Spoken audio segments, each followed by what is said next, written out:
Le gouvernement espagnol triomphe au Maroc dans un débat sur la remise des armes militaires au Parlement.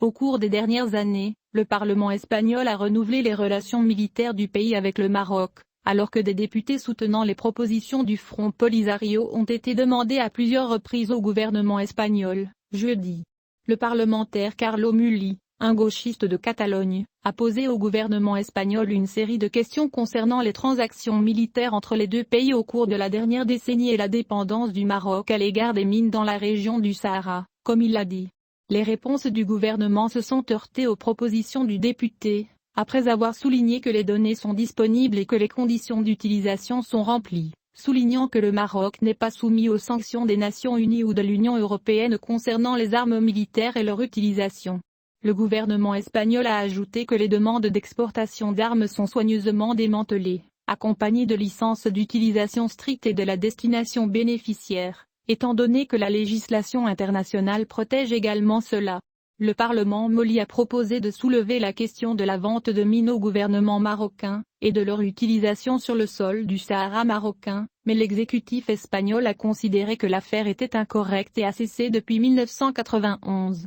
déclarant que certaines ventes avaient eu lieu en 2018, et ont été utilisées pour arrêter les opérations de contrebande de drogue. Selon un rapport officiel publié par les autorités espagnoles, la valeur financière totale des exportations militaires espagnoles vers le Maroc s'élevait à 12,5 millions d'euros en 2020. Elle concerne les véhicules blindés, les pièces détachées et les cartouches de mortier classiques et d'explosifs. Chergui El Khatri, chercheur en sciences politiques, a noté que la philosophie stratégique du Maroc est protectionniste, pas offensive, soulignant qu'au cours des 30 dernières années, la défense marocaine a modernisé l'institution militaire. El Khatri a ajouté, dans une déclaration au journal Express, que les relations militaires maroco-espagnoles sont principalement basées sur le facteur des intérêts mutuels, notant que la modernisation concerne principalement la technologie et le développement d'unités spéciales terrestres, aériennes et maritimes. Le professeur d'université a déclaré que la nature des partenariats militaires au cours des 6 dernières années a répondu à la situation géostratégique de la région,